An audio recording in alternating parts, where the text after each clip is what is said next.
Tän piti olla kolesterolille, mutta mun suolisto on ihan fiiliksissä. Ja lisäksi energisyys, kylläisyys ja hyvä olo. Kaikki kiittää. No mun ystävä suositteli mulle glukavenaa ja ensin mä vähän epäilin, että voiko tää oikeasti todella toimia, mutta nopeasti huomasin, että tämähän on ihan täydellinen tuote mulle. 2 kuukauden käytön jälkeen mun LDL-arvo oli laskenut 4,2–3,1 ja mä olin äimistynyt ja onnellinen. Tärkeimpänä hyötynä huomasin itselleni sen, että se tasaakin verensokeria, joka auttaa selvästi jaksamisen kanssa sekä on omassa tapauksessa huomattavasti vähentänyt myös mielihaluja syödä makeita herkkuja.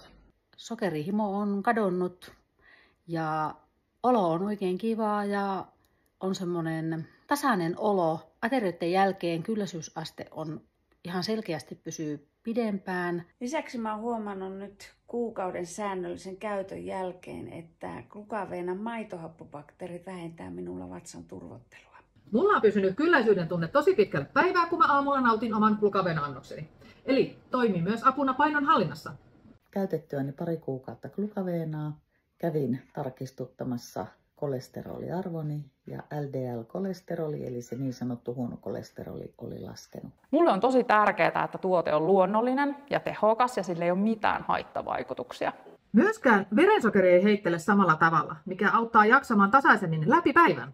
Mä suosittelen ihan kaikille kolesterolin kanssa kamppaileville tätä upeaa tuotetta.